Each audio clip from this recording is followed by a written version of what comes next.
চলতি রবি মৌসুমে লক্ষ্মীপুর জেলা সদর সহ রায়পুর উপজেলায় সয়াবিনের বাম্পার ফলন হলেও রামগতি ও কমলনগর উপজেলার চিত্র পুরোপুরি ভিন্ন। কৃষকরা জানান, প্রচণ্ড খরা, অনাবৃষ্টি আর নদীর লবণাক্ত পানির কারণে এই দুটি উপজেলায় সয়াবিনের ফলন বিপর্যয় হয়েছে। এমন অবস্থা থেকে বাঁচতে সরকারি সহায়তা আর টেকসই কৃষি ব্যবস্থার দাবি জানান তারা। আতোয়ার রহমান মনিরের তথ্য ও ছবিতে প্রতিবেদন। চলতি মৌসুমে লক্ষ্মীপুরের রামগতি ও কমলনগর উপজেলায় সয়াবিন চাষের লক্ষ্যমাত্রা ধরা হয়েছিল ২৯,৫০০ হেক্টর জমিতে। কিন্তু খরা, অনাবৃষ্টি আর নদীর লবণাক্ত পানির কারণে ফলন ভালো হয়নি। কৃষকরা জানান, প্রচণ্ড তাপদাহে সয়াবিনের ক্ষেত ঝলসে গেছে বহু এলাকায়। এতে ব্যাপক ক্ষতির মুখে পড়েছেন তারা।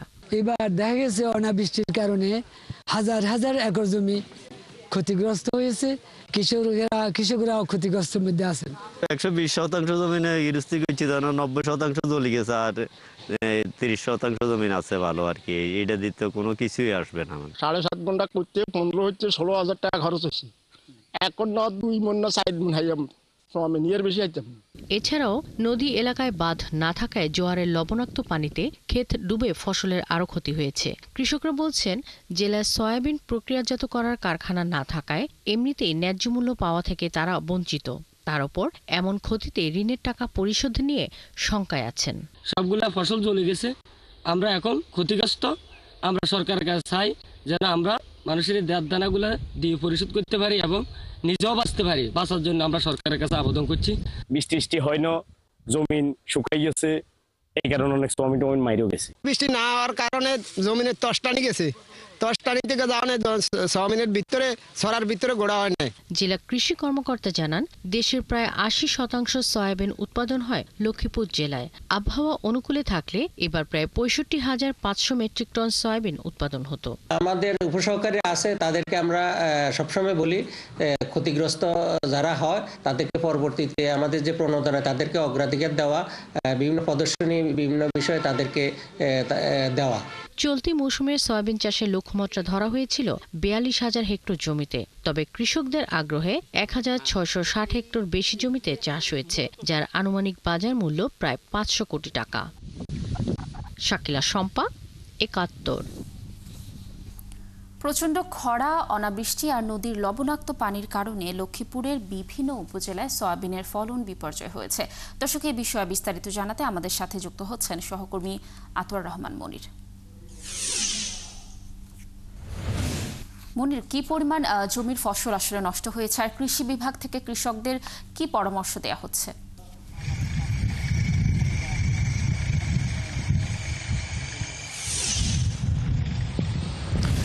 আমি যদি আপনাকে জানাই, আমি এই মুহূর্তে আছি লক্ষ্মীপুর কমলনগর উপজেলায়। আর এছাড়া এই যে সয়াবিনের যে ফলন, এই ফলন মোট কথা লক্ষ্মীপুর জেলার ৫টা উপজেলা হলো, 4টা উপজেলায় সয়াবিন চাষ হয়। সেই ক্ষেত্রে সদর, রায়পুর, কমলনগর এবং রামগতিতে। এছাড়া রামগঞ্জে তেমন চাষ হয় না। এবং মোট কথা যদি কৃষি সম্প্রসারণ অধিদপ্তরের কথাই যদি বলি, সেক্ষেত্রে সারা বাংলাদেশের তুলনায় ৮০% সয়াবিন লক্ষ্মীপুর জেলায় উৎপাদন হয়। আর এই জন্যই লক্ষ্মীপুরকে সয়া আইল্যান্ড হিসাবে আখ্যায়িত করা হয়েছে। আর সেই এবার একটু চিত্র ভিন্ন। সেক্ষেত্রে রায়পুর এবং লক্ষ্মীপুর সদরে ভালো ফলন হয়েছে সয়াবিনের, এবং লক্ষ্মীপুরে যে কমলনগর এবং রামগতিতে অতি খরা এবং যে নদীর পানি লবণাক্ত উঠে এবং অর্থাৎ খরতাপের কারণে অনেকটাই সয়াবিন যে ফলন হয়েছে, কিন্তু সেই তুলনায় সয়াবিনের ফলনে ভালো বীজ আসে নাই, যার কারণে তারা ক্ষতিগ্রস্তের আশঙ্কা করেছেন।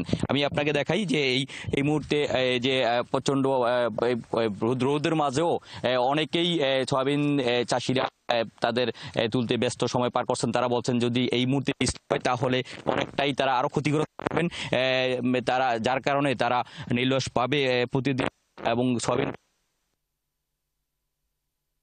যে হারে বাজার মূল্য নির্ধারণ করা হয়েছে, তার চাইতে অনেক অংশেই সয়াবিনের মূল্য কমে গেছে, এবং যার কারণে অনেকটা ক্ষতিগ্রস্তের কথা জানিয়েছেন। তবে তারা বলছেন যে এই ক্ষতি যদি আবার কৃষি বিভাগ থেকে যদি আরো ভালো পরামর্শ পেত, তাহলে তারা পুষিয়ে উঠতে পারবে। আর যদি পরামর্শ না পায়, তাহলে তারা আবারও ক্ষতিগ্রস্ত হয়ে যাবে। তবে তারা এক্ষেত্রে আর্থিকভাবে সরকারি প্রণোদনা এটা চেয়েছেন। আমরা কথা বলতে চাই এবং এই যে ক্ষতি হয়েছে এই অঞ্চলে যে আপনার কি পরিমাণ আপনি কমলনগরে চাষাবাদ করছেন এবং কি পরিমাণ সয়াবিন চাষ করছেন আর কত টাকা খরচ হয়েছে আর কি পরিমাণ আপনার ক্ষতি হয়েছে বলেন। আমি প্রায় 2 কেরির মতো সয়াবিন চাষ করছি। তাছাড়াও আগ থেকে বৃষ্টি না হওয়ার কারণে আমাদের ফসল অনেকটাই কম হয়েছে। তাছাড়া এখন লাস্ট পর্যায়ে বৃষ্টি হয়ে ফসল অনেকগুলো নষ্টের দিকে হয়েছে। তাছাড়া ফসল যা হয়েছে এখন কিন্তু টাকা একটু কম, দাম একটু কম, মানে অনেকে কিনে না। এটা সরকার যদি একটু রেট দিত তাহলে কৃষকের জন্য একটু ভালো হইতো আর কি।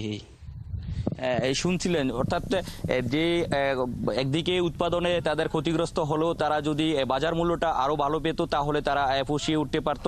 এই জন্য তারা সরকারের দৃষ্টি আকর্ষণ করেছেন এবং কৃষি বিভাগের যারা দায়িত্ব রয়েছেন তারা যাতে এই বাজার মূল্য নিয়ে তারা একটি অভিযোগ করেছেন যাতে করে ন্যায্য বাজার মূল্য পান সেই দাবি জানিয়েছেন। মনির, ধন্যবাদ আপনাকে আমাদের সাথে যুক্ত থাকার জন্য। আমরাও আশা করছি যে সমস্যা দেখা দিয়েছে আসলে কৃষকরা নিশ্চয়ই এর আশু সমাধান পাবে।